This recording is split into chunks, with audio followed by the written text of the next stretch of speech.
안녕하세요. 우리 사회하시는 형제님은 선선해진 것 같다는데 저는 더 더워지는 것 같아요. 죄송합니다. 제가 정장을 너무 힘든 것 같아가지고 그냥 편하게 좀 입었습니다. 오늘 성도님들 제목, 이렇게 말씀의 제목이 현재 나의 성경적 가치관이라고, 가치관 어떤가, 어디에 있나 하는 이런 제목으로 말씀을 드리는데,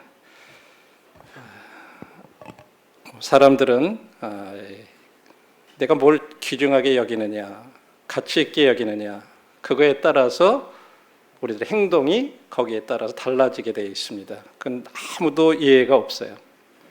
그런데 이제 가치관, 그러면 이 성경적 가치관이라고 하는 말을 생각할 때 우리가 반대로 세상적 가치관이라고 하는 것을 함께 생각해 볼 수가 있습니다. 다시 말하면 세상이 가치 있게 여기는 것을 나도 가치 있게 여기면 나는 세상적인 가치관을 가진 거고, 하나님이 가치 있다고 말씀하시는 것에 대해서 나도 또 소중하다고 생각하는 것에 대해서 나도 소중하다고 생각하면 나는 성경적인 가치관을 가지고 있는 거예요.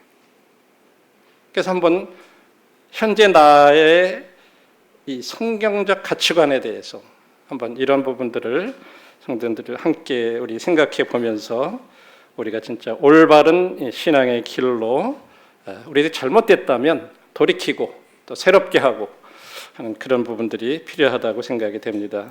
그래서 오늘 아침에는 성도님들과 함께 하나님께서 우리들에게 예수 그리스도 안에서 주신 기업, 이런 거에 대해서 나는 어떻게 생각하고 있나, 또 하나님께서 우리에게 주신 이 특권, 믿는 자들만이 드릴 수 있는 그 예배에 대한 이런 거에 대한 나의 성경적인 가치관은 어떤지, 또 우리가 하나님 앞에 드리는 이 헌물, 이런 것들에 대해서 나는 어떤 성경적 가치관을 가지고 있나 하는 이런 부분들을 구약의 예를 통해서 한번 우리가 함께 생각해 보겠습니다. 첫 번째, 기업에 대한 이 성경적 가치관에 대해서는 민수기, 구약 성경 민수기 27장과 36장에 나오는 이스라엘의 지파 가운데 특별히 이 므낫세 지파라고 하는 지파가 있는데, 거기에 슬로보앗이라고 하는 남자가 있었어요. 그의 이제 딸들이 있는데, 그 딸들이 이 재산을 이렇게 이제 이 땅을 분배를 받는 데 있어서 그 기업으로 받는 그 기업에 대해서 어떤 태도를 가졌는지 하는 이런 부분들을 먼저 생각해 보고요. 그다음에 예배에 대한 부분들은 이스라엘 백성들이 이제 막 통일 왕국이 사울과 다윗과 솔로몬까지 있다가 이제 그 아들 대에서 갈라지게 되는데, 그 시점에 있었던 역사적인 한 사건과 그다음에 그때로부터 한참 후에 이제 북왕국은 멸망을 당하고, 그다음에 이제 유대 왕국은 거의 유대 왕국도 끝무렵을 갔을 때 히스기야 왕 시대 때에 있었던 한 사건, 그리고 또 한 사건은 이스라엘 백성들이 이제 포로로 잡혀가서 바벨론에서 포로되었다가 이렇게 돌아올 때, 에스라 시대 때, 에스라와 2차 귀환할 때 돌아올 때 그들이 하나님 앞에 드렸던 그 예물에 대한 것을 한번 이렇게 생각해 보면서 우리가 다시 한번 그런 우리들의 가치관을 다시 생각해 보기를 원합니다. 자, 먼저 민수기 27장을 한번 펴주시기 바랍니다. 민수기 27장, 화면에는 그냥 대표적인 것만 이렇게 한 절을 이렇게 했는데 우리가 함께 말씀을 봤으면 좋겠습니다. 민수기 27장 1절로부터 함께 읽겠습니다. 함께 찾아주시기 바랍니다.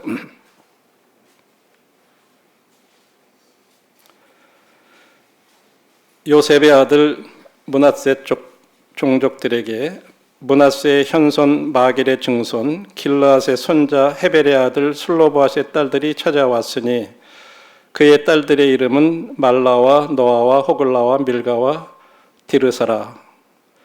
그들이 휘망문에서 모세와 제사장 엘르아살과 지휘관들과 온 회중 앞에서 이르되 우리 아버지가 광야에서 죽었으나 여호와를 거슬러 죽인 모인 고라의 무리에 들지 아니하고 자기 죄로 죽었고 아들이 없나이다. 어찌하여 아들이 없다고 우리 아버지의 이름이 그의 종족 중에서 삭제되리이까? 우리 아버지의 형제 중에서 우리에게 기업을 주소서 하며 모세가 그 사연을 여호와께 아뢰니라. 여호와께서 모세에게 말씀하여 이르시되 슬로보앗의 딸들의 말이 옳으니 너는 반드시 그들의 아비의 형제 중에서 그들에게 기업을 주어 얻게 하되 그 아비의 기업으로 그들에게 돌릴지니라. 7절까지만 이렇게 보겠습니다. 이 말씀은 이스라엘 백성들이 가나안 땅을 정복하고 나서 각 지파별로다가 이렇게 이제 땅을 다 분배를 해요. 그래서 이제 므낫세 지파가 이렇게 이제 땅을 분배를 받았는데, 그러고 나면 이제 그것을 그 후손들에게 이렇게 이제 또 기업으로 이렇게 분배를 하는데, 여기 지금 1절에 보니까 슬로보앗이라고 하는 이 므낫세 지파에 슬로보앗이라는 사람이 있었어요.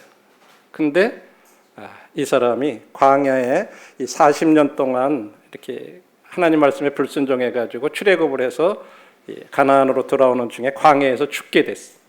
근데 아들이 없고 지금 보니까 1절에 보니까 딸만 5명이었어요. 말라, 노아, 호글라, 밀과 디르사. 아들이 없었어요. 그러니까 아들한테 이 재산을 물려줘야 되잖아요, 유산을. 근데 아들이 없으니까, 딸들만 있으니까 어떻게 보면 이 아버지의 이름이 이제 끝나게 되는 거예요. 그래서 이 5 딸들이 모세한테 우리에게도 기업을 좀 물려달라. 우리가 아들이 없다고 그래서 이렇게 되겠느냐. 그러면서 이제 이 5 딸들이 요청을 하는데, 여러분 이들의 이름이 영원토록 성경에 기록되어 있다고 하는 것은 우리들에게 시사하고 주시는 교훈이 있는 거예요. 아마 이렇게 기록이 되지 않았으면 우리들은 이 사건에 대한 것을, 또 이 딸들이 누군지 모를 거예요. 근데 그들의 이름이 정확히 기록이 되어 있다고 하는 것은 이들이 이 기업에 대해서 어떤 태도를 가졌었느냐, 그것을 통해서 우리들도 어떤 그 하나님께서 귀하게 여기시는 것을 귀하게 여기는 사람은 하나님께서 영원토록 기억해 주신다고 하는 것을 우리들한테 말씀해 주시는 거예요. 세상 사람들에게는 알아주지도 않았지만 하나님이 그 이름으로 영원토록 기억하시는 거예요. 이게 얼마나 영광스러운 일인가 하는 것을 먼저 말씀해 주고 있습니다. 3절에 보면 이 슬로바 딸들이 요청하는 것이, 우리 아버지가 광야에서 죽었지만 어떤 반역이라든지 그런 죄로다가 죽은 게 아닙니다. 고라라고 하는 무리가 있어가지고 이렇게 반역한 일이 있었어요. 우리도 제사장인데 왜 너만 제사장 일을 하냐? 하나님이 너에게만 계시를 줬냐? 막 이러면서 모세를 대적했던 그 무리들이 있었어요. 그 무리들이 그냥 이 땅 속에 꺼져가면서 이렇게 그 심판을 받고 죽은 그런 사건인데, 우리 아버지는 그런데 가담한 것도 아닌데, 근데 아들이 없다고 그래가지고 그냥 이렇게 기업을 안 주시면 어떻게 됐습니까? 그러면서 4절에 보면 아들이 없다고 우리 아버지의 이름이 그냥 삭제되겠습니까? 이제 여기서 끝이 나야 되겠습니까? 우리 아버지 형제들 중에서 우리에게 기업을 주십시오. 우리 딸들이지만 우리들에게도 기업을 달라. 여러분, 이 딸들이 보통 오늘날은 이 재산 문제 상속받고 이런 거 보면요, 참 복잡해요. 뭐 형제들 간에 좋다가도요, 아버지 부모들 돌아가시고 나서 그 재산 가지고 상속 때문에 막 욕심 부려가지고 얼마를 더 받으려고 막 그런 욕심 때문에 상속을 받으려고 그러는 거예요. 그죠? 그런데 이 슬로바스의 딸들이 기업을 요청한 이유는 그런 게 아니었어요. 뭐냐면 우리 아버지의 이름이 그 가족 중에서 삭제되리까. 어떤 오늘날처럼 유산을 받으려고 하는 그런 이기적인 마음이 아니라 슬로봇이라고 하는 그 아버지의 이름이 없어지는 거, 그것 때문에 안타까워가지고 우리 딸이지만 아버지의 이름으로 우리들에게 달라, 이렇게 요청했다고 하는 거죠. 그렇게 물으니까 모세가 5절 6절에 보면 하나님 앞에 지금까지는 이런 일이 없었거든요. 그러니까 하나님 앞에 이제 물어본 거예요. 하나님, 이 슬로바 딸들이 이렇게 자기들이 여자지만 딸들이지만 아버지의 이름을 이으려고 이 기업을 달라고 그랬는데 어떻게 할까요? 그러니까 그 슬로밧의 딸들의 말이 옳다. 이게 하나님이 그렇게 인정을 하셨어요. 그러면서 그 요청을 갖다가 이제 여기 들어주는 거예요. 슬로밧의 딸들의 말이 옳으니까 그들에게 기업을 주어서 그 아비의 기업으로 그들에게 돌릴자라. 그 딸들에게도 줘라. 이렇게 해서 이 딸들이 기업을 받게 돼서 아버지의 이름을 가지고 이제 기업을 받게 됐어요. 자, 그러면서 이제 시간이 지났는데 문제가 생겼어요. 어떤 문제냐면 이 딸들이 이제 결혼을 해야 되잖아요. 그런데 딸들이 결혼을 하는데 다른 지파에 있는 사람들하고 이렇게 결혼을 하게 되면 그 지파로 이제 그 딸이 가면 그 딸 이름으로 돼 있는 그 재산이 어떻게 돼요? 그 지파로다가 옮겨가게 되는 거예요. 그러면 어때요? 그래서 이제 그런 문제를 가지고 이 므낫세 지파의 지도자 되는 사람들이 36장에 가면 이렇게 말씀하고 있어요. 36장, 민수기 36장 1절로부터 4절입니다. 요셉 자손의 종족 중 므낫세의 손자 마길의 아들 길앗의 자손 종족들의 수령들이 나와 모세와 이스라엘 자손의 수령된 지휘관들 앞에서 말하여 이르되 여호와께서 우리 주에게 명령하사 이스라엘 자손에게 제비 뽑아 그 기업의 땅을 주게 하셨고 여호와께서 또 우리 주에게 명령하사 우리 형제 슬로보앗의 기업을 그의 딸들에게 주게 하셨은즉 그들이 만일 이스라엘 자손의 다른 지파의 남자들의 아내가 되면 그들의 기업은 우리 조상의 기업에서 떨어져 나가고 그들이 속할 그 지파의 기업에 첨가되리니 그러면 우리가 제비 뽑은 땅에서 뽑은 기업에서 떨어져 나갈 것이요 이스라엘 자손의 신연을 당하여 그 기업이 그가 속한 지파에 첨가될 것이라. 그런즉 그들의 기업은 우리 조상의 지파의 기업에서 아주 삭감되리이다. 자, 이 슬로밧의 딸들이 결혼을 하면요, 특별히 다른 지파 남자들하고 결혼해서 클릭하면 이제 50년째가 되는 해가 되면요, 그 재산을 그 지파로다 옮겨가야 돼요. 그러면 우리 므낫세 지파의 그 기업은 재산은 그만큼 줄어들 게 아닙니까? 이거 어떻게 해야 됩니까? 하고 모세한테 물어본 거예요.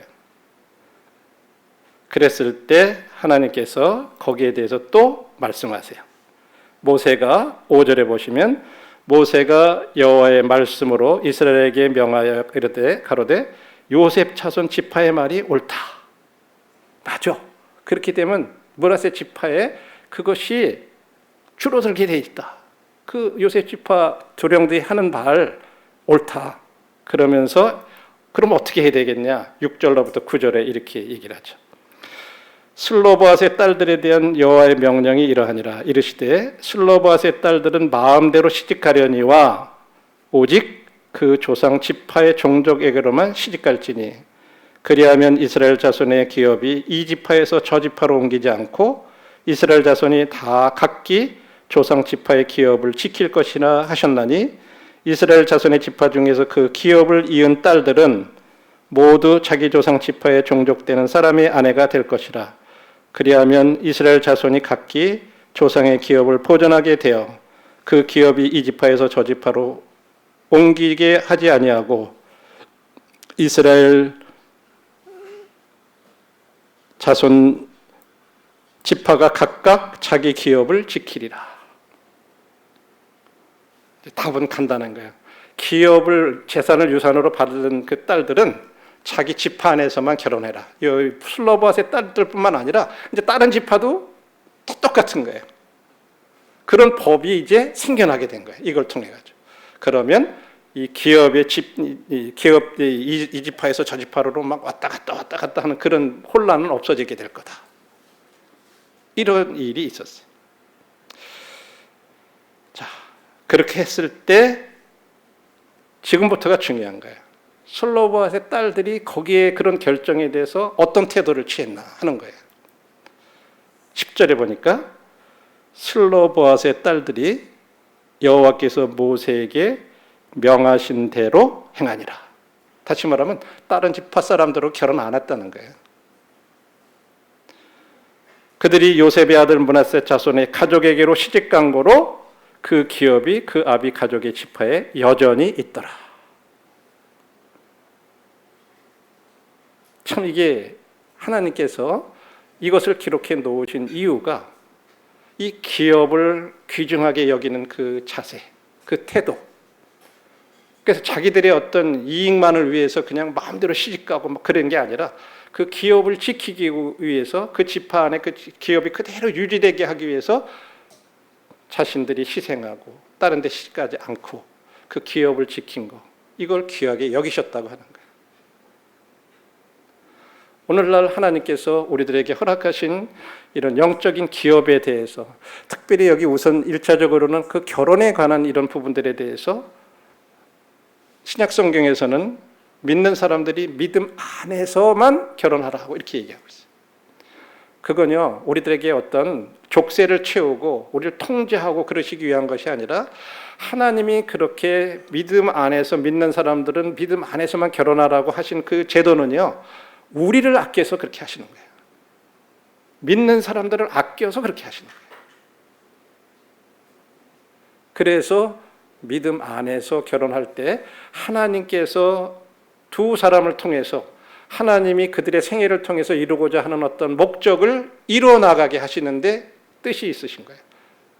그렇지 아니하면 많은 갈등이 있고 고통이 있고 고난이 있고 우리들의 생애가 평생 그걸로 인해서 짧은 이 땅에서 살면서 굉장히 어려움을 당하는 것을 아시기 때문에 우리를 아끼시는 하나님께서 그렇게 말씀하신 거예요.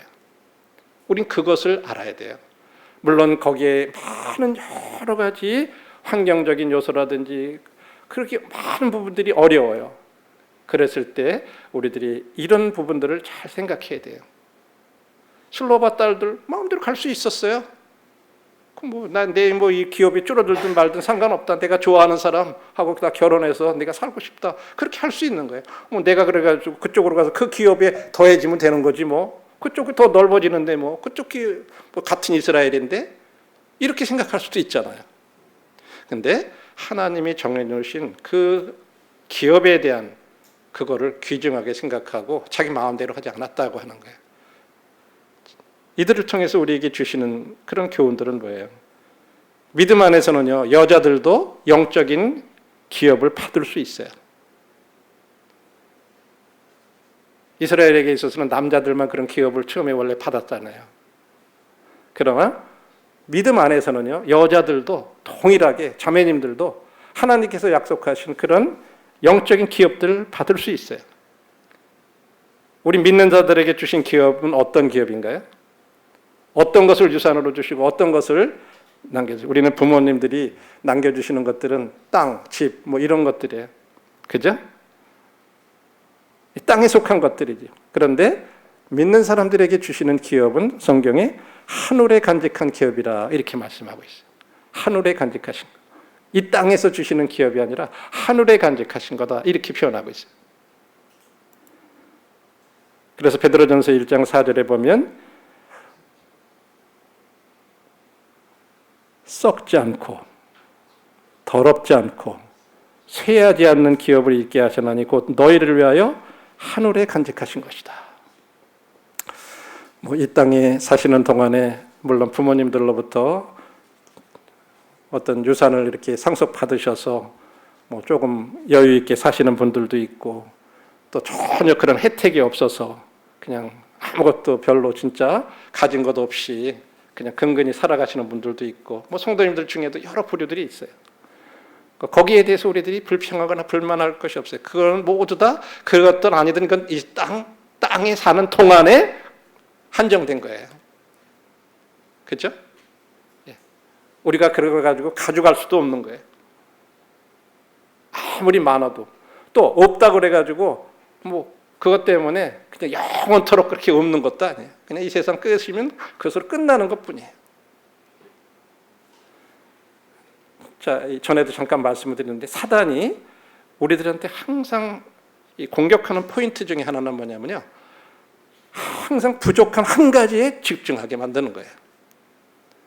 우리에게 많은 것이 이렇게 많은데, 주신 것, 누리는 것이 많은데 항상 한 가지, 그것이 에덴 동산으로부터 시작돼요. 보면 하나님께서 아담과 이브에게 너희들이 모든 동산에 있는 거 다 너희들이 마음대로 누려도 되는데 다 줘, 하나, 중앙에 있는 거 한 가지, 저거는 너와 나 사이에 사랑한다고 하는 어떤 그 사랑의 관계를 확인하기 위해서 그것만큼은 그냥 둬라. 그렇게 금지하신 게 아니에요, 하나님께서.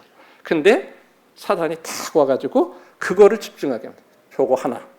왜 그러면 저거 못 먹겠지? 그러면 사람의 마음속에 왜 하나님 저걸 금지시키셨지?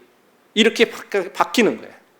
그때부터 하나님의 사랑에 대해서 의심하게 되고 문제를 삼는 거예요. 우리 사람들의 관계 속에도 똑같아요. 다 좋다가도 뭐 하나 있으면 그거 하나, 부족한 거 하나. 남편과 아내 사이에서도 평소엔 참 좋고 그런데 뭐 하다가 딱 하나만 걸리면 그거 하나. 그거에 계속 마음을 두고 집중하게 만들어요. 성도들의 관계 속에서도 마찬가지. 그런데 우리들에게 주시는 것들은 그런 것들이 아니에요. 하늘에 간직하신 그런 기업들. 그래서 썩지 않고 더럽지 않고 새하지 않는 그런 기업이다. 그렇게 하늘에 있는 기업은 그래요. 이 땅에 있는 것들은요, 죽으면 다 끝나요. 막 썩어가요. 다 없어지는 것들이에요. 근데 하늘에 있는 그 기업들은 죽음과 상관없는 그런 기업이라고 얘기합니다. 그 다음에 더럽지 않는 기업. 이 세상에 있는 것들은요, 어떤 걸 할지라도 죄로 말미암아 오염돼요. 우리가 아무리 뭐 정직하게 한다, 뭐 하고 그래도요, 온전한 게 없어요. 다 뭐 정당화하면서 죄를 합리화하면서 어떤 그런 것들이에요. 그런 걸로 다 오염되어 있는 것들이죠. 그 다음에 쇠하지 않는 거야. 시간과 상관이 없어요. 시간이 지나도요. 이 세상에 있는 건 시간 지나면요, 뭐 여기 연세 많으신 자매님들, 형제님들 다 참 내가 벌써 이렇게 됐나, 뭐 이렇게 생각하실 거예요. 마음은 아닌데 시간이 이렇게 흘러다 보니까 뭐 먹은 마음이 안 돼. 다 쇠해가게 돼 있어요. 시간이 지나면 누구도 예의가 없어요. 그런데 하늘에 있는 것은, 우리에게 주신 것은 그런 시간과 관계없는 쇠하지 않는 그런 기업이라고 말씀하고 있고, 단순히 히브리 저자는 이런 기업을 가리켜서 뭐라고 얘기했냐면 영원한 기업, 부르심을 입은 자들로 하여금 영원한 기업의 약속을 얻게 하려 하심이라. 그냥 단순히 이 땅에서의 그런 기업이 아니라 영원히 주님과 함께 누릴 기업이라고 이렇게 얘기하고 있어요. 로마서에서는 이것을 가리켜서 그리스도와 함께한 상속자라고 우리를 그렇게 말하고 있어요. 그리스도와 함께 영원히 거하면서 누리는 그런 기업이라고 말씀하고 있습니다. 참 이게 좋은 거예요. 만일에 우리가 그냥 무조건 영원한 것만 다 좋은 게 아니라, 만일에 고통 가운데 영원히 지낸다면 어떻게 되겠어요? 싫은 사람하고 영원히 지내라 그러면 어떻게 되겠어요? 그렇죠. 그것처럼 괴로운 게 어디 있겠어요? 그런데 주님과 함께, 로마서에 보면 우리들은 그리스도와 함께 한 상속자라 이렇게 얘기해요. 주님하고 함께 하는 거예요. 영원토록. 그런 것을 우리에게 주셨다고 말씀하고 있습니다. 한번 우리 이런 하나님이 주신 기업들에 대해서 나의 영적인 그 성경적인 가치관은 어떤가? 슬로바스의 딸들은 땅에 속한 그 기업을 지키기 위해서 그냥 자기 지파 안에서만 결혼을 했다고 얘기하고 있어요. 그것을 그렇게 땅에 속한 거였지만 그 지파에 속한 기업을 소중하게 생각했었어요. 그래서 결혼도 자기 지파에서만 했다고 하는 거죠. 우리들은, 우리에게 주신 것은 하늘에 있는 기업이라 그랬어요. 하늘에 간직되어 있는 기업. 그것을 지키기 위해서 나는 진짜로 어떤 희생이라도 지불할 준비가 되어 있나. 그것은요, 이 기업에 대한 나의 성경적인 가치관에 좌우되는 거예요. 하나님께서 아무리 하늘에 그렇게 좋은 곳 마련해 놓으셨다 그래도 내가 세상 가치관을 가지고 있으면, 세상이 중요하게 생각하는 것을 나도 중요하게 생각하면요, 그것은 나한테 있어서 별로 하늘에 있는 것들은 가치가 없어요. 그럼 그것을 위해서 살아가지 못하게 되는 거예요. 우리는 한 번쯤 다시 한번 우리에게 주신 이 기업이 얼마나 귀한 건가, 하늘에 간직한 기업, 그것을 지키고 그것을 위해서 살아가는 그런 우리들의 삶이 되어야 될 것입니다. 자, 두 번째로는 예배에 대한 그 성경적 가치관에 대한 첫 번째 예는요, 바로 분열왕국 초기에 이 북왕국 이스라엘에서 있었던 사람들 중에 일어났던 일에 대한 그런 기록을 통해서 한번 역대하 11장을 우리들이 한번 보겠습니다. 역대하 11장 13절.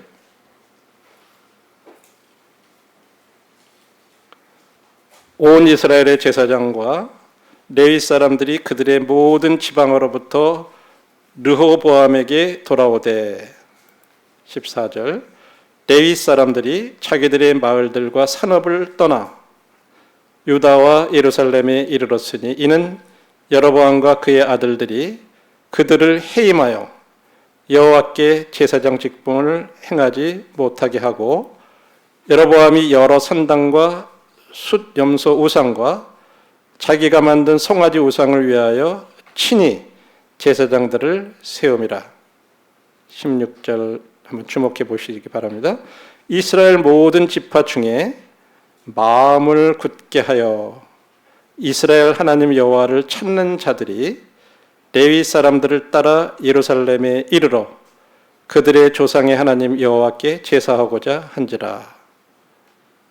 여기 16절 이 화면에 한번 보세요.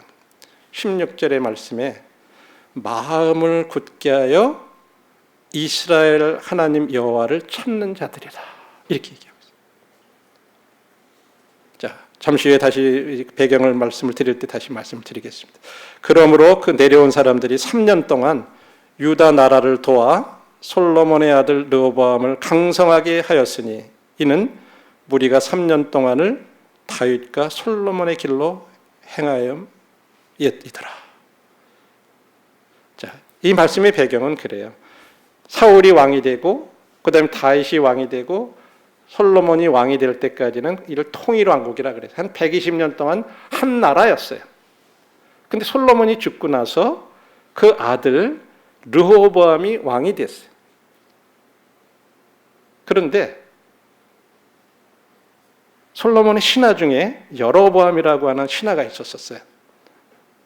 아주 신임을 솔로몬의 신임을 얻었는데, 한 선지자가 너가 이스라엘의 10지파를 다스리게 될 거다라고 하는 예언을 듣게 돼요. 근데 그것을 솔로몬이 듣게 된 거예요. 그래가지고 그를 죽이려고 그래가지고 이 여로보암이라고 하는 신하가 애굽으로 도망을 가였어요. 피신을 돼 있다가 솔로몬이 죽었다 하는 얘기를 듣고 다시 이제 사람들이 데려와요. 그래서 와서 이 솔로몬 이 아들인 르호보암한테 가가지고 아버지 솔로몬이 세금을 많이 매겼는데 당신은 좀 세금을 깎아주라, 이렇게 요청을 했어요.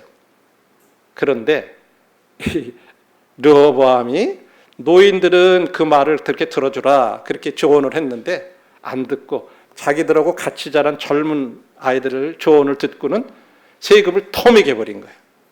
그러니까 여로보암인가 하고 그 함께한 사람들이 우리가 다윗 지파가 무슨 상관이 있냐 하면서 떠나요.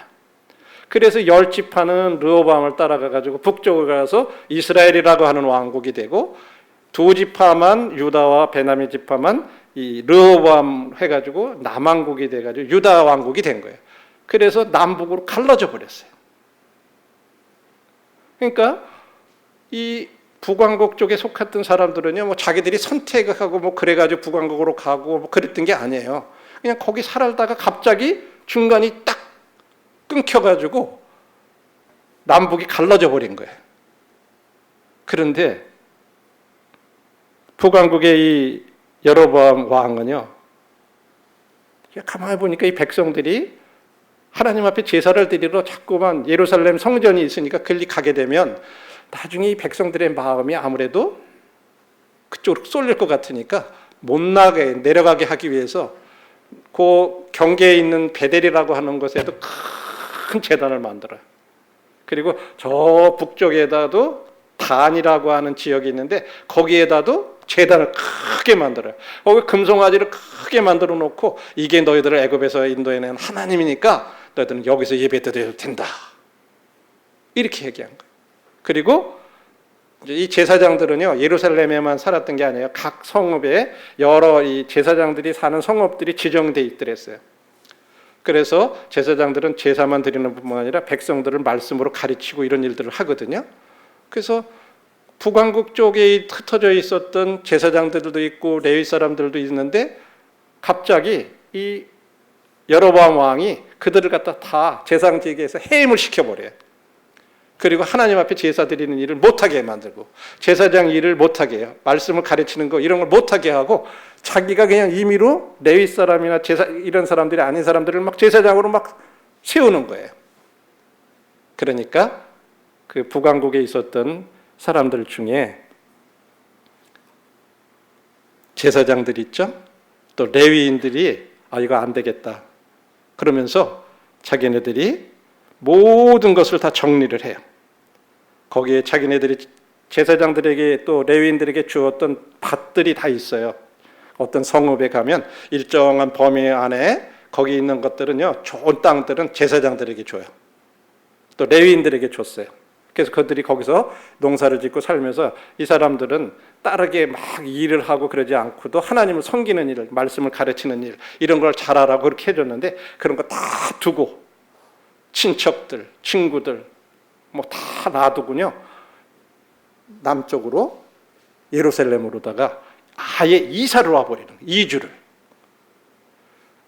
그랬을 때 거기에 일부 제사장도 아니고 레위 사람도 아닌 그런 사람들 중에 일부 사람들이 하나님을 경외하는 사람들이 따라서 내려온 거예요. 지금 말씀이 그런 말씀이에요. 여러분 이게 참 쉬운 일 같아요. 내 고향을 떠나야 돼요. 여러분들 주님 섬기기 위해서 또 주님께 예배드리기 위해서 내 고향의 모든 것 재산이고 뭐고 다 팔아가지고 그쪽에서는 섬길 수 없다고 예를 들어 갑자기 공산화가 됐다 그럽시다. 그럼 어떻게 되겠어요? 뭐 예상하지도 않게 갑자기 그냥 딱 차단이 됐어요. 그럼 어떻게 되겠어요? 우리 이거 앞으로 진짜 실제적인 일이 될 수도 있어요.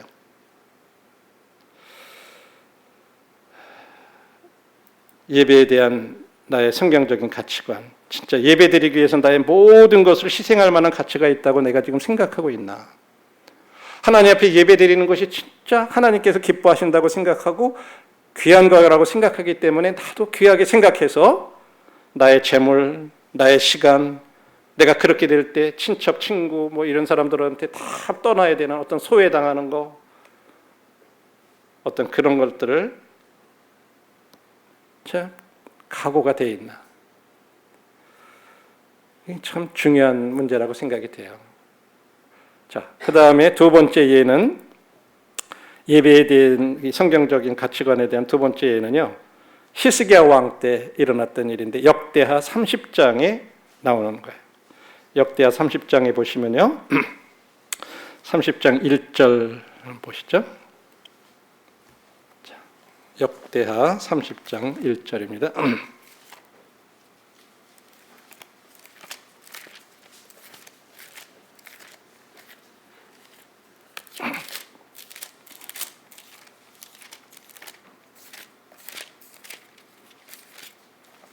제가 읽겠습니다. 히스기야가 온 이스라엘과 유대에 사람을 보내고 또 에브라임과 므낫세에 편지를 보내어 예루살렘 여호와의 전에 와서 이스라엘 하나님 여호와를 위하여 유월절을 지키라 하니라.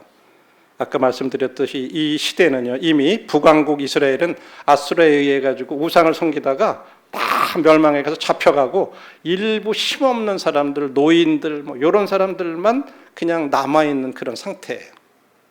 그 남왕국은 계속 지속이 되고 있고, 그때 그 왕이 누구냐면 히스기야라고 하는 왕이에요. 그러면서 북왕국에도 사람을 보내.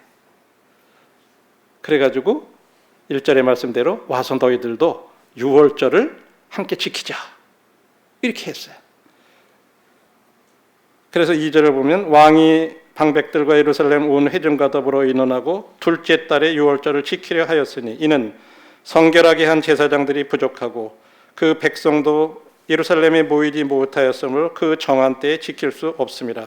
원래 유월절은요, 정월 14일 날 지키게 돼 있어요. 첫째 날 이스라엘 백성들이 첫째 달 14일에 지켜야 되는데, 여기 보니까 제사장들도 부족해, 성결하게 할 수 있는. 그 다음에 백성들도 예루살렘에 모이지를 못했어. 그러다 보니까 어떻게 결정했냐면 그 다음 달, 두 번째 달 14일 날 이렇게. 근데 이건 그냥 자기들이 임의로 정한 게 아니라 민수기 9장인가 어디에 가서 보면요, 하나님께서 그것을 허락을 하셨어요. 그래서 두 번째 유월달이라는 게 있어요. 첫 번째 달에 예를 들어서 내가 어디 여행, 먼 지방으로 여행을 중에 있거나 부모가 돌아가셔서 상중에 있거나 그래서 내가 지킬 수 없는 어떤 그런 사람들은 두 번째 달 14일 날 지킬 수 있도록 그렇게 허락된 게 있어요. 그래서 히스기야도 그대로 지금 한 거예요. 그러면서 왕과 온 회중이 그 일을 좋게 여기고, 이제 5절에 보시면 드디어 왕이 명령을 내려 부엘세바에서부터 단까지 온 이스라엘에 공표하여 일제히 예루살렘으로 와서 이스라엘 하나님 여호와의 유월절을 지키라 하니 이는 기록한 규례대로 오랫동안 지키지 못하였습니다. 그래서 그렇게 이제 결정을 신하들하고 한 다음에 이스라엘 전체 저 위에 단이라고 하는 것이 아까 이스라엘 북왕국 이스라엘의 저 북쪽 경계고, 부엘세바는 남왕국 유다의 남쪽 경계예요. 그러니까 전체 서울에서 부산까지 이렇게 생각하시면 돼요. 거기에 모든 사람들이 와서 유월절을 지켜라 이렇게 했는데 오랫동안 유월절을 지키지 못했다고 그랬는데 이게 기간상으로 따지면요 한 250년이나 돼요. 그 기간이 한 250년 동안 거의 유월절을 지키지 못했던 거예요. 아예. 그래서 이제 10절에 보니까 이런 것을 가지고 이제 심부름꾼들이죠. 말 타고 막 그걸 가서 이제 그 당시에는 뭐 오늘날처럼 이렇게 어떻게 전화 오고 뭐 이렇게 하는 게 아니잖아요. 사람이 직접 가서 전화해야 되니까 이 사람들이 북왕국 쪽으로도 가는 거예요. 에브라임과 므낫세 지방 각 성읍으로 두루 다녀서 스불론까지 이르렀으니, 에브라임하고 므낫세 지방은요 이렇게 그 지파를 보면은 예루살렘에서 그렇게 멀지가 않아요. 그런데 스불론은 저 위에 갈릴리 호수까지 아주 먼 지역에 거기까지도 다 가서 전달을 한 거예요. 그랬을 때 사람들의 반응이 그들을 조롱하며 비웃더라. 무슨 유월절이야? 왜? 250년 가까이 제사를 지르러 오르지 않았고 그러다 보니까요. 아예 하나님 앞에 예배 드린다, 뭐 성전에 가서 그런 거 자체가 없어져 버린 거예요. 아이고 하나님이 살아계시면은 우리들을 이렇게 해가지고 다 포로로 잡혀가게 만들고 이렇게 비참하게 살게 하고 그런 하나님, 그걸 우리가 뭘 섬겨? 아마 이렇게 했을지 몰라요. 그런 상태 가운데 있었어요. 상황이 그래요. 영적으로. 그랬을 때 11절에 보면 그러나 아셀과 므낫세와 스불론 중에서 몇 사람이 다 반응 그렇게 한 건 아니에요. 스스로 겸손한 마음으로 예루살렘에 이르렀고, 이 사람들은 이사 온 사람들은 아니에요. 유월절을 지키기 위해서 그 중에 일부 사람들이 스스로 겸손한 마음을 가지고 예루살렘에 이르렀다는 거예요. 이걸 기록을 하고 있어요. 그런데 이 사람들이 이제 예루살렘에 왔는데 문제가 18절에 보면 이래요.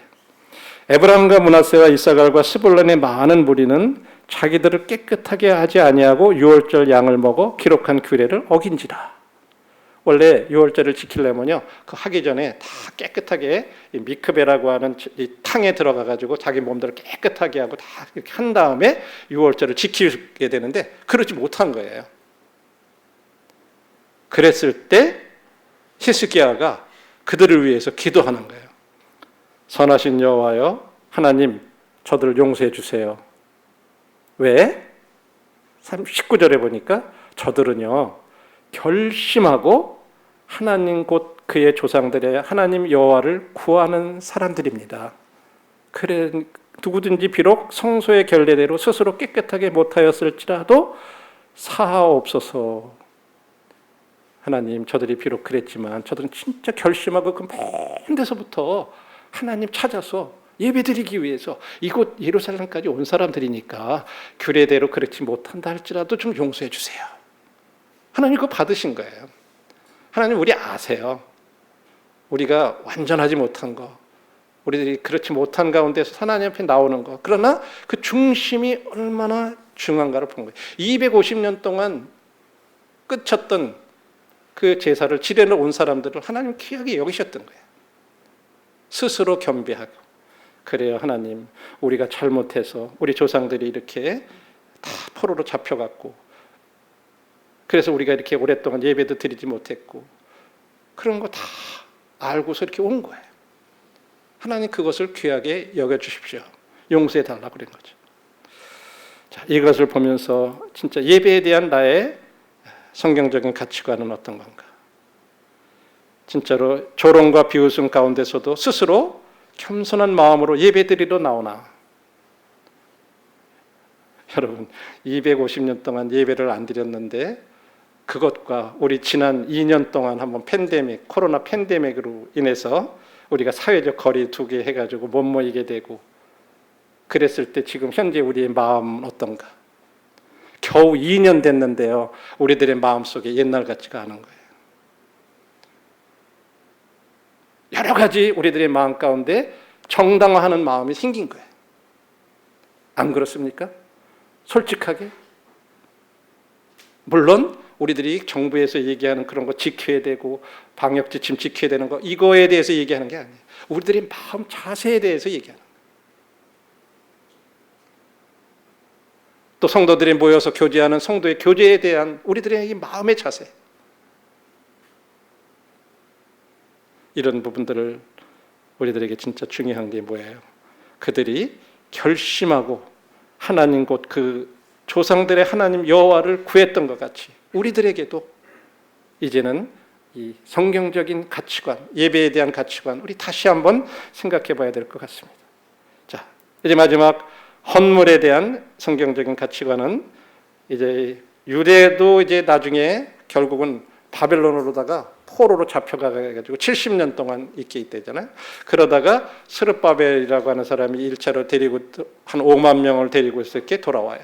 그 다음에 이어서 한 80년 후에 에스라가 돌아와요. 그때 돌아올 때 에스라서 8장을 한번 봐주세요. 에스라서 8장 25절부터 한번 보십시오. 구약성경 에스라서 8장 25절. 그들에게 왕과 모사들과 방백들과 또 그곳에 있는 이스라엘 무리가 우리 하나님의 성전을 위하여 드린 은과 금과 그릇들을 달아서 주었으니 26절 내가 달아서 그들 손에 준 것은 은이 650달란트요 은그릇이 100달란트요 금이 100달란트며 또 금잔이 20개라 그 무게는 1000다리기요 또 아름답고 빛나 금같이 보배로운 놋그릇이 2개라.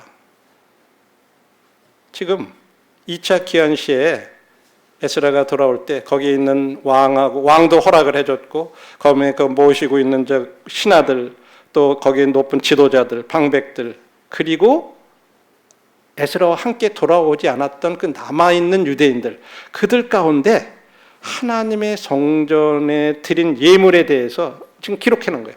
금이 얼마, 은이 얼마, 금잔이 몇 개. 그런데 딱 27절에 뭐라고 되어 있죠? 27절에 아름답고 빛나는 금과 같이 보배로운 놋그릇이 2개였더라. 전 참 이 말씀이 굉장히 마음 가운데 다시 새롭게 다가왔어요. 금도 아니고 은도 아니고 놋은요 진짜 천한 거예요. 그런데 그것도 딱 2개밖에, 뭐 많이 몇백 개 드린 것도 아니라 딱 2개인데 그 놋그릇이 어떤 그릇이냐면 아름답게 빛나는 금과 같이 보배로운 놋그릇이었다. 쉽게 말하면 반짝반짝 이렇게 닦은 그릇이, 녹그릇이에요. 아마도 이거는 금은도 아니고 은도 아닌 녹그릇이고 2배밖에 안 됐지만은요, 누가 드렸는지 이름도 몰라요. 그런데 아마 진짜 이거 평소에 자기가 귀하게 여겨가지고 늘 이렇게 닦아놨던 것 같아요. 우리 노인 모치님들은 잘 아실 거예요. 녹그릇은요 그냥 놔두면요 시퍼래져요. 녹슬고. 그래서 그걸 깨끗하게 이렇게 닦아놓지 않으면 반짝반짝 빛이 날 수가 없어요. 그죠? 아마 그런 녹그릇이었던 것 같아요. 누군가가 귀하게 여겼던 거. 그래서 평소에 아끼고 늘 그랬던 건데 그거 예루살렘 성전에 간다 그러니까 이거 드렸던 것 같아요. 그래서 그것이 기록에 남은 거예요. 참 제 마음에도 이런 부분들에 대해서 굉장히 다시 한번 진짜 나는 주님께 어떤 것을 주님 앞에 드리고 있나? 내가 여유가 있고 남는 거 그런 거 드리는 건가? 진짜 나는 진짜 지금 힘들고 어렵고 막 그런 것 같지만 나는 진짜 그런 것들을 주님 앞에 드리고 있나? 그래서 진짜 주님은요 많은 양을 드리는 것보다도 놋그릇 2개, 질적인 거, 반짝반짝 빛나는 거, 내가 아끼고 소중히 여기는 거, 그거 드린 거를 귀하게 여기시는 거예요. 우리가 소중히 여기는 것을 기꺼이 드릴 때 이 기록 가운데 영원히 남아있어요. 빛나는 아름다운 금 같은 녹그릇 2줄. 이 기록이요. 이거 누가 드렸는지 모르잖아요. 하나님만 아세요. 우리들도 주님 앞에 그렇게 드리면 다른 사람들은 모를 수 있어요. 자, 이런 것들을 생각하면서 마지막 결론의 말씀을 우리가 드리면 나의 이 성경적인 이런 가치관들 이런 것들을 새롭게 하는 기업에 대해서, 예배에 대해서, 헌물에 대해서 진짜로 하나님께서는 이 헌물에 대한 그런 부분들도 우리가 잘 아는 대로 이 과부가 2렙돈 드린 거, 많은 부자가 자기 많은 것 중에서 많은 것 드린 것하고 2렙돈 드린 과부에 대해서는 생활비 전부를 드렸다 하면서 하나님 그렇게 평가하시고, 우리들도 진짜로 하나님이 소중히 여기시는 것을 나도 가치 있게 소중하게 여기는 이런 가치관으로 우리가 주님 앞에 드리고, 진짜로 예배에 대해서도 그런 진짜 자기 모든 것들을 버리고서 예루살렘으로 이삿까지 왔던 그 사람들이 막 조롱하는 가운데서도 참으로 예배드리기 위해서 예루살렘으로 왔던 그 북왕국의 사람들, 이런 것들을 우리가 다시 한번 생각하면서 저희들의 성경적인 가치관을 새롭게 하는, 그래서 저희들의 예배가 새롭고 주님 앞에 드리는 것들이 새롭고 주님께서 우리에게 주신 이런 기업들에 대해서도 새롭게 더 소중하게 생각하면서 우리가 계속 이 팬데믹 이런 시대에서도 우리들이 진짜 더 주님 앞에 드리는 이와 같은 저희들의 삶이 되기를 바랍니다. 감사합니다.